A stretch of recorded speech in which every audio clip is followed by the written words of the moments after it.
Assalamualaikum warahmatullahi wabarakatuh. Perkenalkan, nama saya Umi Abdurrahman, program studi pendidikan biologi semester 5 kelas B. Di video pembelajaran ini, saya akan membahas materi tentang kingdom fungi atau jamur untuk memenuhi tugas dari mata kuliah teknologi media pembelajaran. Apakah teman-teman sudah mengetahui kingdom dari fungi atau jamur? Nah, kalau belum, mari simak video sampai habis ya teman-teman. Yang pertama yang akan saya bahas yaitu ciri-ciri dari kingdom fungi atau jamur. Nah teman-teman, yang harus teman-teman ketahui yaitu ciri-ciri dari kingdom fungi. Yang pertama, selnya bersifat eukariotik. Yang kedua, ukuran tubuhnya bervariasi. Ada yang multiseluler dan uniseluler. Yang ketiga, bentuknya pun bervariasi. Yang keempat, tidak memiliki klorofil. Yang kelima, bersifat heterotrof. Yang keenam yaitu menempel pada substrat dan tidak bergerak aktif. Yang ketujuh, memiliki dinding sel dan tersusun dari zat kitin. Dan yang kedelapan, tubuh fungi tersusun atas hifa yang berkumpul berbentuk miselium. Selanjutnya yaitu cara hidup jamur. Ada 3 cara hidup jamur. Yang pertama yaitu sporofit. Sporofit memperoleh zat organik dari makhluk hidup yang sudah mati, biasanya berperan sebagai dekomposer. Yang kedua yaitu parasit. Parasit memperoleh zat organik dari makhluk hidup yang menjadi inangnya, biasanya disebut jamur patogen. Yang ketiga yaitu mutual. Mutual memperoleh zat organik dari makhluk hidup yang masih hidup, tetapi saling menguntungkan. Struktur tubuh jamur. Yang pertama ini adalah tutup jamur atau tundung jamur. Ini lamella, bila dipotong kecil-kecil akan terlihat hifa yang mengandung inti sel dan memiliki septa.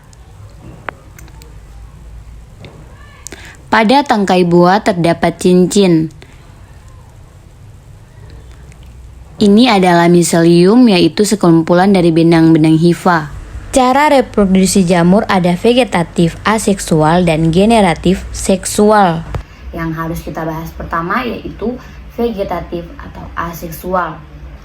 Reproduksi secara vegetatif atau aseksual.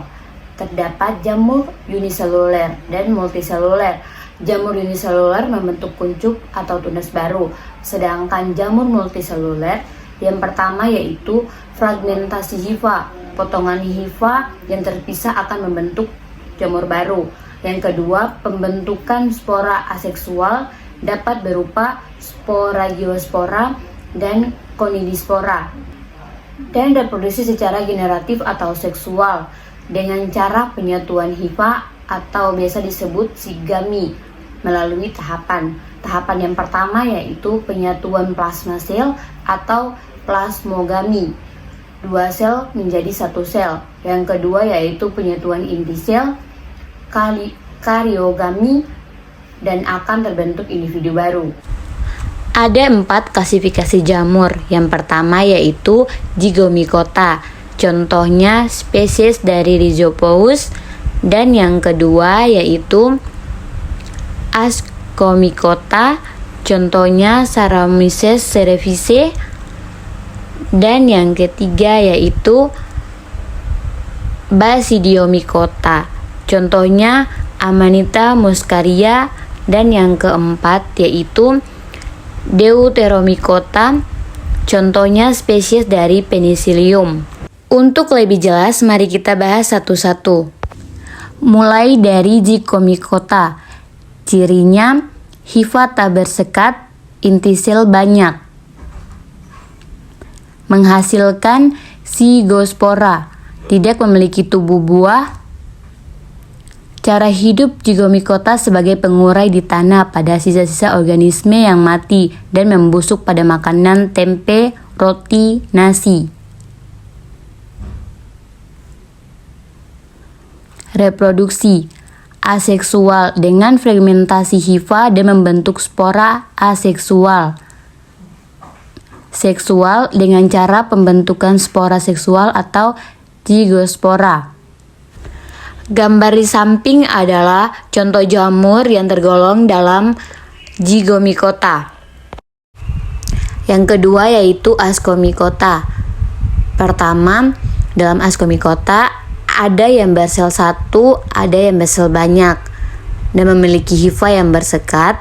Dan yang ketiga, menghasilkan Ascospora sebagai hasil reproduksi seksual dalam aksus yang berbentuk kantong.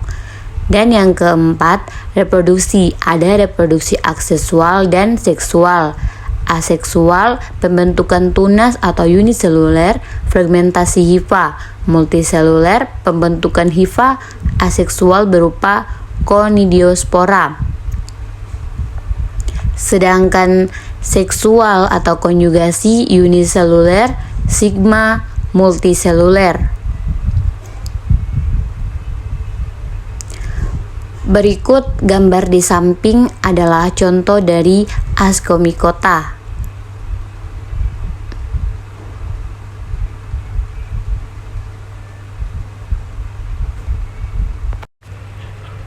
Yang ketiga yaitu Basidiomycota.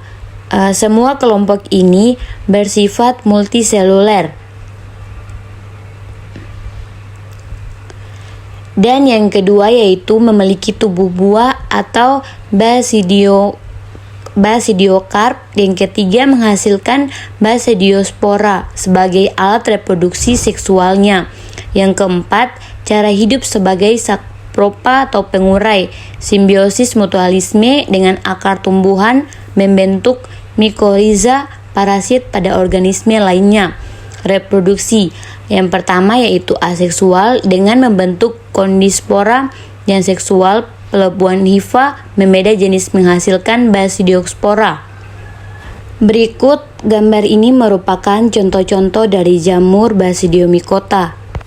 Dan yang terakhir yaitu Deuteromycota. Deuteromycota merupakan jamur tak sempurna atau imperfectile karena belum diketahui cara reproduksi generatifnya. Bila sudah diketahui cara reproduksi generatifnya, maka akan dikelompokkan dalam Zygomicota, Ascomycota atau Basidiomycota. Contohnya Neurospora crassulae dikelompokkan dalam Deuteromycota. Tetapi karena sekarang telah diketahui cara reproduksi generatifnya, maka dikelompokkan dalam Ascomycota. Nah teman-teman, yang harus teman-teman ketahui, jamur juga berperan dalam kehidupan manusia. Ada dua peran jamur dalam kehidupan manusia. Yang pertama yaitu menguntungkan dan yang kedua merugikan. Mari kita bahas dari kedua peran jamur terhadap manusia.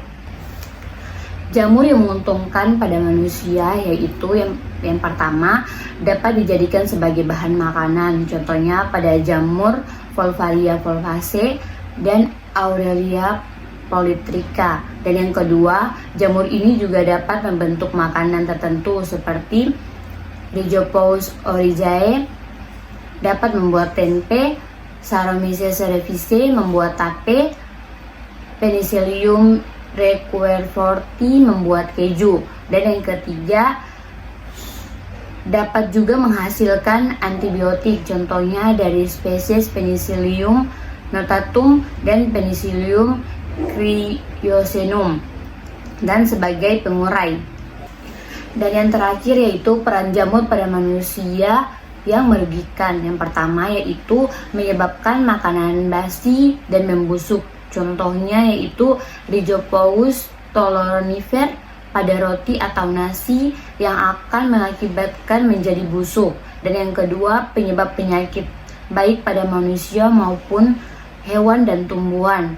Dan yang ketiga, dapat melapuk batu. Contohnya lichen dapat melapuk batu pada candi. Dan yang terakhir adalah ada juga yang beracun. Contohnya spesies dari Amanita. Sekian, terima kasih. Itu saja video pembelajaran dari saya mengenai kingdom fungi atau jamur. Lebih dan kurangnya saya mohon maaf. Billahi taufiq wal hidayah. Wassalamualaikum warahmatullahi wabarakatuh.